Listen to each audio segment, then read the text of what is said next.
I never wanted to be important. In a galaxy ruled by the Orion Empire, where entire star systems could be erased over political disagreements, being invisible was the safest way to survive. That's why I lived on Carthus 9, a forgotten mining colony orbiting a dying red star. Nothing valuable remained there except dust, rust, and people like me, those who had nowhere else to go. My name is Elias Varn. I repaired broken things. Old drones, cracked hull plates, outdated scanners, anything people brought to my shop, I fixed. No questions asked. No records kept. That was the rule if you wanted to stay alive out here. But everything changed the day she walked into my shop. It was late evening, if you could call it that, on a planet where the sky was always a dull crimson. The wind howled outside, dragging metal sand across the settlement walls like claws scraping steel. I was hunched over a dismantled survey bot when the door slid open. At first, I didn't look up. Shop's closed, I muttered. Come back tomorrow. Silence. Then footsteps. Not hesitant. Not cautious. Measured. That made me look up. And that's when I saw her. She stood in the doorway like something carved out of shadow and war. Tall. Lean. Her armor was black, not polished, but scarred. Battle-worn. The kind of armor that had seen things most people couldn't imagine. Her eyes locked onto mine. Cold. Calculating. Dangerous. Every instinct in my body screamed one thing. Run. But I couldn't move. You're Elias Varn, she said. It wasn't a question. My throat went dry. Depends who's asking. She stepped forward, and the light hit her face. I recognized her instantly. Everyone did. Kilira Voss, the Empire's deadliest fighter. The woman who ended wars. If Kilira Voss was looking for you, it meant one of two things. You were already dead. Or you were about to wish you were. I forced a weak smile. I think you've got the wrong guy. I don't make mistakes, she replied. Her voice was calm, almost soft, but there was something underneath it. Something lethal. I slowly stood, wiping my hands on a rag. Look, I don't want trouble. I just fix machines. I know exactly what you do, she said. That made my heart skip. Because that meant she knew more than she should. What do you want? I asked. She reached into her belt and placed a small device on my workbench. It was old, military grade, and very, very illegal. I stared at it, then back at her. You trying to get me executed? I'm trying to stay alive, she said. That caught me off guard. The Empire wants me dead, she added. I blinked. That didn't make sense. You are the Empire, I said. Not anymore. I studied her carefully now. The armor, the scars, the way she stood, and something else. Exhaustion. It was subtle, but it was there. Why me? I asked. She held my gaze. Because you're the only one who can fix that. She tapped the device. I hesitated. Helping her would make me a traitor. Refusing her might get me killed anyway. Tell me what it is, I said. She paused, then answered. It's a neural override core, she said. It controls my mind. The room felt colder. I looked at the device again, my stomach tightening. I thought those were outlawed decades ago, I said. They were, she replied. But the Empire doesn't follow its own laws. Of course it didn't. What does it do? I asked. It ensures loyalty, she said. Every thought, every action, monitored and adjusted. I stared at her. You mean everything you've done? Every war, every assassination. Wasn't entirely my choice, she finished. Silence filled the room. Suddenly, Kilira Voss didn't look like a monster. She looked like a weapon. Why come here? I asked quietly. There are only a handful of people in the galaxy who can disable one of these without killing the host, she said. Most are dead. And I'm not. Not yet. I let out a dry laugh. That's reassuring. She didn't smile. Can you do it? She asked. I looked at the device again, then back at her. If I try and fail, I said, you die. I know. And if I succeed, the Empire will hunt both of us. I know that too. I ran a hand through my hair. This was insane. Absolutely insane. But something in her eyes, not fear, not desperation, resolve. She had already made her choice. The question was, would I? Lock the door, I said. The procedure took hours. The neural core was worse than I imagined. Layer upon layer of encryption, failsafes, and most terrifying of all, kill protocols. If anything went wrong, it wouldn't just shut down. It would fry her brain. I worked carefully. Every movement precise. Kilira sat across from me, completely still. You're not even a little nervous? I asked at one point. I've faced worse, she said. I snorted. I doubt that. She didn't respond. Hours passed. Finally, I reached the final layer. This is it, I said. Once I start, there's no stopping. Do it, she said. No hesitation. I took a breath and began. At first, nothing happened. Then, her body jerked. Her eyes snapped shut. Stay with me, I muttered, fingers flying across the console. Warning signals flared. Kill protocols activating. Damn it. I rerouted the system, bypassing the fail-safes one by one. Her breathing grew erratic. Kilira, focus. I shouted. Fight it. Her hands clenched into fists. For a moment, I thought I'd lost her. Then, the device sparked. And went dark. Silence. I stared at her. She didn't move. Kilira? I said. Nothing. My heart sank. Then, she inhaled sharply. Her eyes opened. And for the first time, they weren't cold. They were alive. It's gone, I said, almost in disbelief. She sat there, breathing slowly, as if rediscovering what it meant to be human. 30 years, she whispered. I frowned. What? I haven't had a single unfiltered thought in 30 years, she said. The weight of that hit me hard. Welcome back, I said quietly. She looked at me, and for the first time, she smiled. The moment didn't last, because the alarm started. At first, it was distant, a low hum in the sky. Then, sirens. Ships. Imperial ships. My blood ran cold. They found you, I said. No, she replied, standing up. They found us. Outside, the sky burned with descending warships. Sleek. Black. Deadly. The Empire didn't send fleets like that unless they wanted to make a point. And the point was clear. No one escapes. You need to leave, I said. You helped me, she replied. They won't let you live. I'll figure something out. She shook her head. No. You won't. I hated that she was right. She stepped closer. Come with me, she said. I blinked. What? You're already a target, she said. With me, at least you have a chance. A chance. Against the entire Empire. I almost laughed. Then the first explosion hit. The settlement wall shattered. People screamed. Blaster fire lit up the streets. The Empire wasn't just here for her. They were erasing everything. Everyone. Move, she snapped. And I did. We ran through chaos. Buildings collapsing. Ships firing. Soldiers flooding the streets. Kilira moved like a storm. Fast, precise, unstoppable.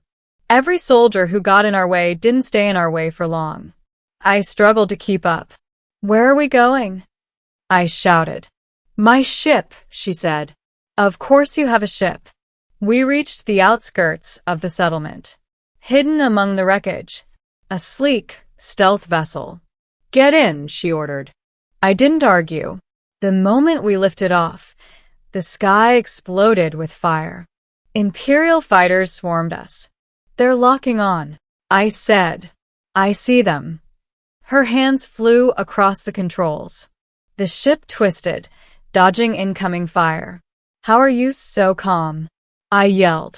"I've done this before." "That's not comforting." A missile streaked toward us. She flipped the ship, narrowly avoiding it. Then, she fired back. One fighter down, then another. I stared at her. "You're insane," I said. She smirked slightly. "I've been called worse. But there were too many." "They're hurting us," I said. "Yes," she replied. "Into what?" She didn't answer. And that's when I saw it. A massive warship. Waiting. "That's bad," I said. "Very. Any brilliant ideas?" She glanced at me. "Hold on." She pushed the ship beyond its limits. Engines screaming. Warning lights flashing. We flew straight at the warship. "You're not seriously. Trust me." "I don't." Too late. At the last second, she veered. Straight into the warship's hangar. We crashed. Hard. The ship skidded across the floor. Sparks flying. Smoke filling the air. "We're alive." I coughed. "For now," she said. The doors burst open. Soldiers rushed in. Kilira stepped out. And something changed. Her stance. Her presence. She wasn't running anymore. She was fighting. "Stay behind me," she said. I didn't argue. What followed was something I'll never forget. She moved like death itself. Every strike precise. Every movement efficient. Soldiers fell one after another. And, for the first time, I understood why she was feared. But even she couldn't fight forever. More soldiers poured in. We were surrounded.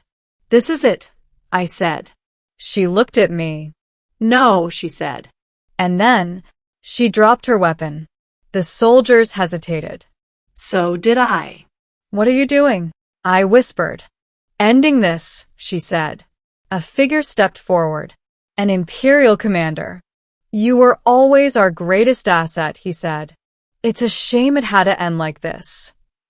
Kilira stood tall. "I'm not your weapon anymore." He smiled coldly. "You were never anything else." And then, she lunged. Everything happened at once. She grabbed his weapon. Turned it. Fired. The commander fell. Chaos erupted. "Run," she shouted. We did. We barely made it back to the ship. Alarms blaring. Explosions rocking the hangar. She powered up the engines. "They're sealing the exits," I said. Not fast enough. The ship roared forward, blasting through the closing doors. Into open space. Behind us, the warship exploded. Silence filled the cockpit. I stared at her. "You just destroyed an Imperial warship." She exhaled slowly. "They'll send more." "Of course they will." I leaned back, exhausted. "So, what now?" She looked out at the stars. "Now," she said, "we make sure no one else becomes what I was." I smiled. "Sounds like a terrible idea." She glanced at me. "Are you in?" I thought about it. About the Empire. About everything I'd just seen. Then I nodded. "Yeah," I said. "I'm in." And just like that, I stopped being invisible and became part of something much bigger. Because the Empire had lost its deadliest fighter and gained its greatest enemy. The stars stretched endlessly before us as our ship drifted beyond the outer defense grid of the destroyed warship. For a moment, there was peace. No alarms. No explosions. Just silence. I leaned back in the co-pilot's chair, my hands still trembling slightly from everything we had just survived. You realize, I said slowly, there's no going back now. Kilira didn't respond immediately. She stood near the viewport, staring into the endless void, her reflection faint against the glass. For the first time since I had met her, she didn't look like a soldier. She looked like someone trying to understand what freedom meant. I know, she finally said. A new target. 3 days later, we were no longer just fugitives. We were symbols. News spread fast across the outer systems. Faster than I thought possible. The Empire's deadliest fighter had vanished. An entire warship had been destroyed. And whispers began. Not of fear, but of hope. They're calling you the Ghost of Orion, I said, scrolling through intercepted transmissions. She frowned slightly. I don't like it. Better than Empire's attack dog, I replied. That earned a faint smirk. But the truth was darker than the rumors. Because the Empire wasn't just looking for her anymore. They were hunting both of us. And this time, they weren't sending soldiers. They were sending something worse. The hunter. We have a problem, I said, staring at the scanner. Kilira walked over. Define problem. I swallowed. One ship. No fleet. No escort. She frowned. That's not a problem. It is when it's him. I brought up the ID. Her expression changed instantly. Not fear, but recognition. And something deeper. Who is that? I asked. She answered quietly. Commander Wraith. 4. He trained me, she added. The words hung in the air. And, I asked. He never needed a neural core. That told me everything I needed to know. No more running. He's faster than us, I said. Stronger. Better equipped. If we run, he'll hunt us forever, she finished.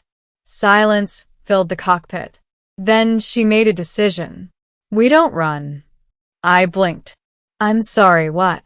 We end it, she said. You mean fight him? Yes. I laughed nervously. That's a terrible plan. It's the only one. The trap. We chose a dead system. No planets. No stations. Just drifting debris from an ancient war. Perfect place to disappear. Or die. You sure about this? I asked. She checked her weapon calmly. No. Good. That makes 2 of us. The ship appeared exactly on time. Silent. Waiting. Watching. Commander Wraith knew we were here. And he wasn't in a hurry. That's not creepy at all, I muttered. He's testing us, Kilira said. Or playing with his food. She didn't deny it. The final battle. We exited the ship together. 0 gravity. Weapons ready. The wreckage field surrounded us like a graveyard of forgotten wars. Then, he appeared, moving through the debris like a shadow. Commander Wraith. 4. You've improved, he said calmly, his voice echoing through comms. Kilira didn't respond. You removed the core, he continued. Impressive, but foolish. I'm done being controlled, she said. You were never controlled, he replied. You were perfected. That hit harder than any weapon. I could feel it, but she didn't flinch. I choose who I am now, she said. Wraith tilted his head slightly. Then show me. And then, they moved. I could barely follow it. Blades clashed. Shots fired. Movements too fast, too precise. It wasn't a fight. It was a collision between 2 living weapons. But there was one difference. Wraith fought like a machine. Predictable. Efficient. Unstoppable. Kilira fought like a human. Unpredictable. Emotional. Free. Elias, she shouted. I snapped out of it. Yeah. Now. I triggered the pulse device we had rigged from the neural core fragments. A burst of energy exploded through the debris field. Wraith staggered just for a second. But that second was enough. Kilira struck. One clean, decisive move. Silence. Wraith floated there, motionless. Then slowly, he drifted apart into the void. Aftermath. For a long time, neither of us spoke. The battlefield was quiet again. Just drifting metal. And distant stars. You did it, I said finally. She shook her head slightly. No, she said. We did. A choice that changes everything. Back on the ship, we sat in silence. The war wasn't over. Not even close. But something had changed. For the first time, the Empire had lost control. They'll rebuild, I said. I know. They'll come after us again. I know. I looked at her. Then why keep fighting? She met my gaze. And this time, there was no coldness. No emptiness. Just purpose. Because someone has to stop them, she said. The beginning of the end. Weeks later, we weren't alone anymore. Ships started appearing. Small at first. Then more. Rebels. Defectors. Survivors. People who had heard the story. People who believed. Not in the Empire, but in freedom. I stood beside Kilira on the command deck of our ship. No, not just our ship anymore. Our flagship. You started something, I said. She shook her head. No, she replied. We did. Final words. I used to be invisible. A man who fixed broken machines in a forgotten corner of the galaxy. Now, I was helping fix something much bigger. A broken empire. A broken system. A broken future. And beside me stood the woman who was once its deadliest weapon, now its greatest threat. Ready? I asked. Kilira looked out at the growing fleet, then back at me, and smiled. Always. As our ships jumped into hyperspace, one truth became clear. The Empire had created the perfect weapon, but they made one mistake. They gave her a chance to choose. And now, she was coming for them.